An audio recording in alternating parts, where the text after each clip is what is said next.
Ready to make a real impact every day? Join the Active Day Home Care team and help clients maintain their independence in the comfort of their own homes. Make a difference in someone's life as you provide essential daily assistance and protect their health and happiness. Earn up to $20 an hour and enjoy additional perks like optional daily pay, 401k, paid time off, ongoing educational training, and more. Join a team that values care, compassion, and your professional growth. Visit activeday.com to apply. Lowe's knows how to help you save. This July 4th, get up to 40% off select Maytag laundry appliances. Plus, get an additional 10% off when you buy 2 or 3 select major appliances. And when you buy 4 or more, you'll save an additional 20%. Find the right appliances and features that fit your home's unique needs and style. Shop Maytag 4th of July deals at Lowe's. Valid through 7/9. See Lowe's.com for details. Savings vary based on purchase amount. Selection varies by location. Ready to make a real impact every day? Join the Active Day Home Care team and help clients maintain their independence in the comfort of their own homes. Make a difference in someone's life as you provide essential daily assistance and protect their health and happiness. Earn up to $20 an hour and enjoy additional perks like optional daily pay, 401k, paid time off, ongoing educational training, and more. Join a team that values care, compassion, and your professional growth. Visit activeday.com to apply. Hey guys! Stop by Sherwin-Williams and get 30% off select paints and stains June 13th through the 23rd. It's the perfect time to transform your space with color. Refresh your home inside and out with colors that make every space feel brand new. From cozy interiors to stunning exteriors, we've got the perfect shade for your next project. Shop the sale online or visit your neighborhood Sherwin-Williams store. Click the banner to learn more. Retail sales only. Some exclusions apply. See store for details. It's your girl, Meosha Bean. Welcome to Creator to Creators. Today we have a special guest, my friend, the talented... I'm Breyers Adkins, and I do a bunch of different things. A lot of things. Yes, probably too many things. Yeah. But I try. How'd you get started, and where are you from? Well, I am from LA, born and raised, and like I said, I do a lot of things, but my main thing is film.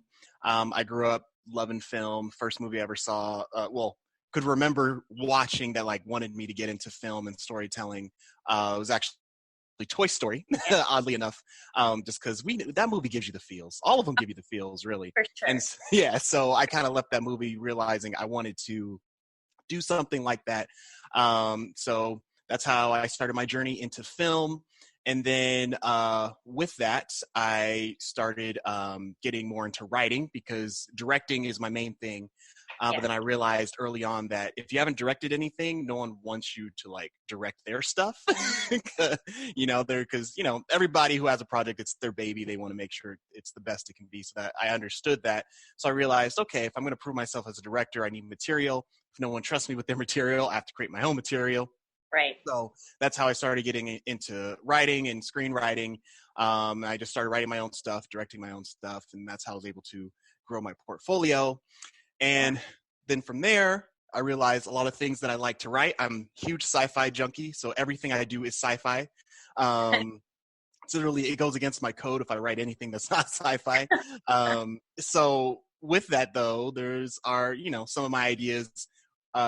We're going to be pretty expensive to do as movies, and obviously not having the budget to do it.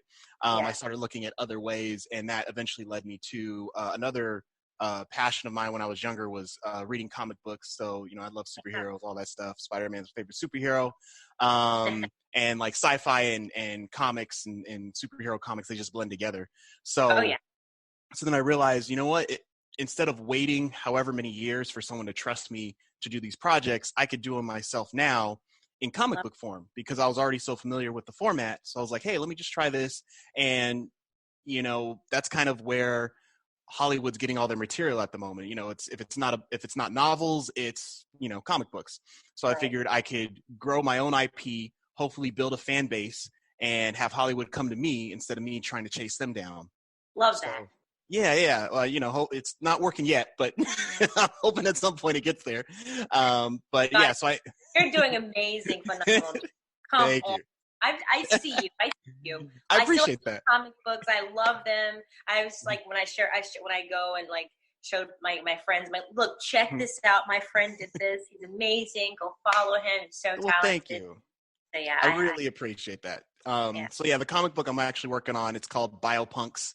It's about these three patients who go through this experiment that alters them physically through this replacement synthetic spinal cord that ends up giving them superhuman powers and things like that. So I've been trying to push that idea, turning it into a comic book, trying to get a fan base, trying to, get some more recognition. So if you guys want to check that out, go to biopunkscomic.com or follow us at biopunkscomic on Instagram, Twitter, Facebook, all that stuff.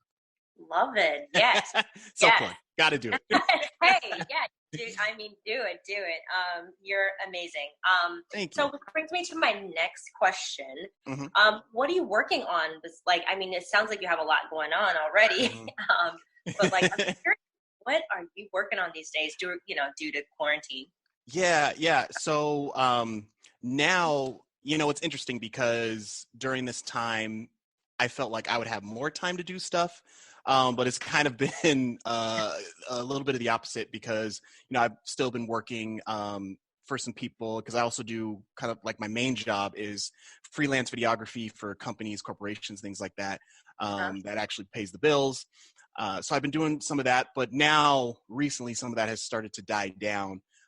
So it has given me a little bit more time to focus on stuff. But right now I'm working on finishing up my latest short film called Outcast. Right. And it's about this super soldier who has asthma, and he gets kicked out of this program, which pretty much gave him superhuman strength and all that stuff. But in the process of going through these experiments, he developed a rare case of asthma, which is a nod to me. When I was younger, I had really, really bad asthma. And I always kind of wished there was like some type of superhero that had asthma. To show that like we can be cool aside from the stereotypes that we get. We're always the ones with the inhaler, getting nervous, can't breathe, which is true. I mean, that's a part of having it. But I always felt like, it'd be super dope if I actually saw a superhero like that. And to my knowledge, there isn't any, or at least, one done right. So I figured I might take a shot at it. So have that coming up. I'm actually trying to drop it online either, I want to say in probably like 2 weeks, something like that. So that's actually coming pretty soon. And then, like I said, I'm still working on my comic book Biopunks. My volume 1 is out now, which is our first 5 issues. And I'm working on volume 2, which hopefully I'll be able to have done sometime by the end of this year. All right. I'm excited. Yeah. Thank you. And I'll hook you up with some copies so you can check them out. We're doing a different stylistic redesign, if you will, and kind of I'm excited a little bit. So it's going to be cool. And then aside from that, I am also working on a second comic book because now that I've kind of figured it out, one thing I will note, just because I read comics and loved comics, I thought it would make making comic books easy. That was not the case. It's actually really hard. Sure. So it was a little frustrating because Biopunks is like my baby, but it kind of had to be the sacrificial lamb in a sense of figuring out how to actually make comics and tell a story in that format in a positive way. So it's taken me a little bit longer to get it where I want it to be. But as a result from that, my new comic book called Legend of Althea, I took a lot of lessons I learned from that and it applied it to this one.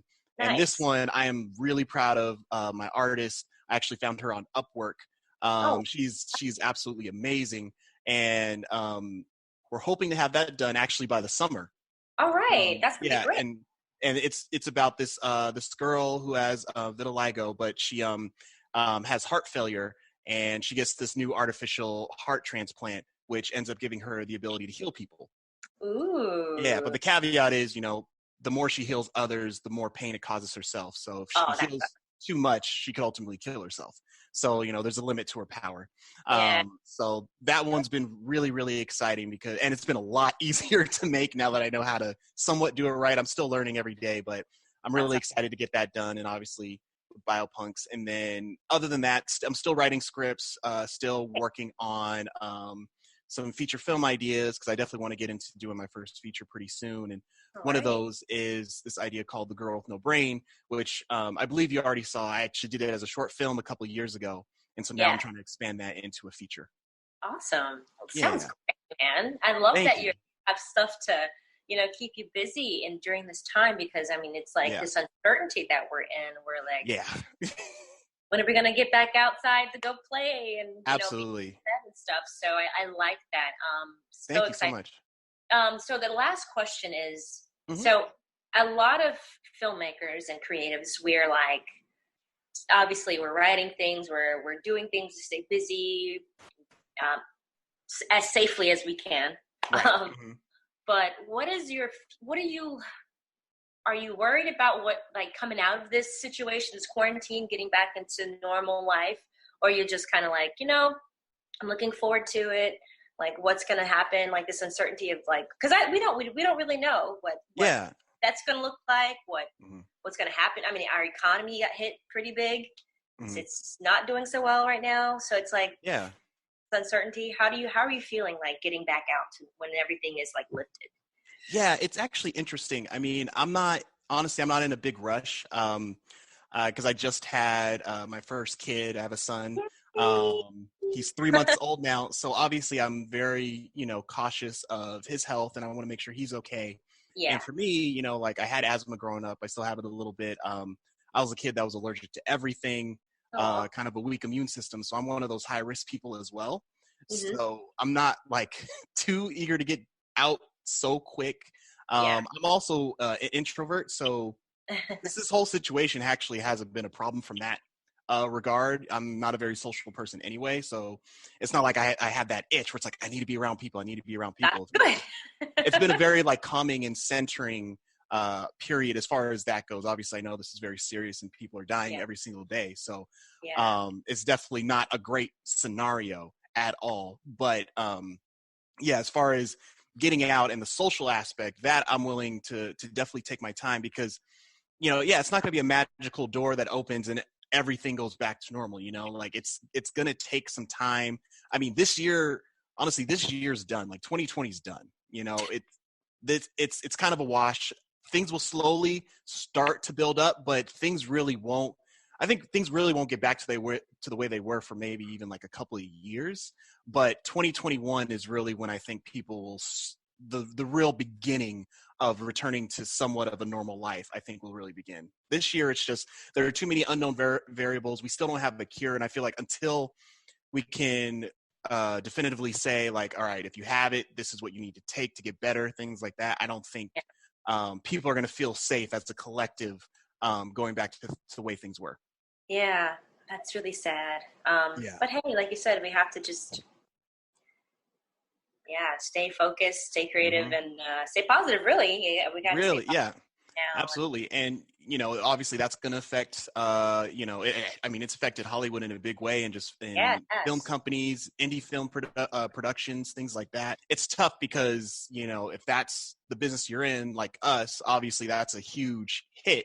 And so we have to find other ways. And I think that's why for me, I'm like, I would say since I started doing my comic books, it started off as just something fun to do, but it's actually really helped me change my mindset. I've always looked at myself as like, oh, I'm a filmmaker.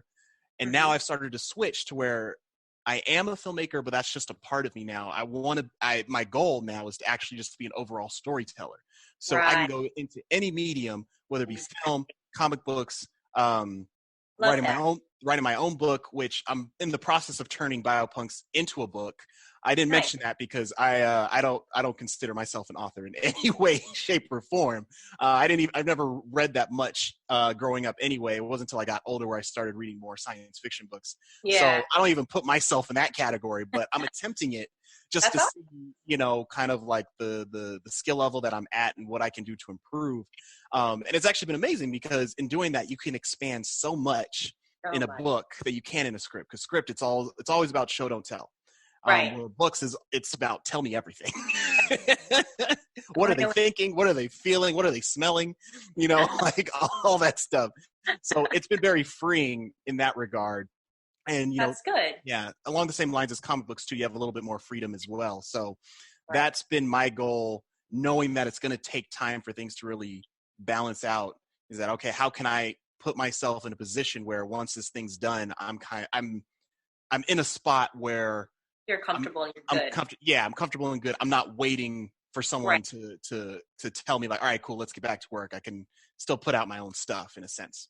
Love that. Yes. And you will. And I think that's the most important thing is, like you said, is just not wait, just do it yourself. And do it yourself. I love that. Thank you so much for coming on. No, thank you. Guys, until next time, I hope you guys enjoyed this interview with this amazing guy. I do want to add, you're amazing too. So just for everybody watching, you're doing some amazing stuff as well. I see you winning some awards, getting recognition, getting to festivals, all that stuff. So you're doing great stuff as well. Yeah, well, I try. Shucks. Well, yeah, until next time, guys. I'll see you guys later. Peace Bye. out. Bye.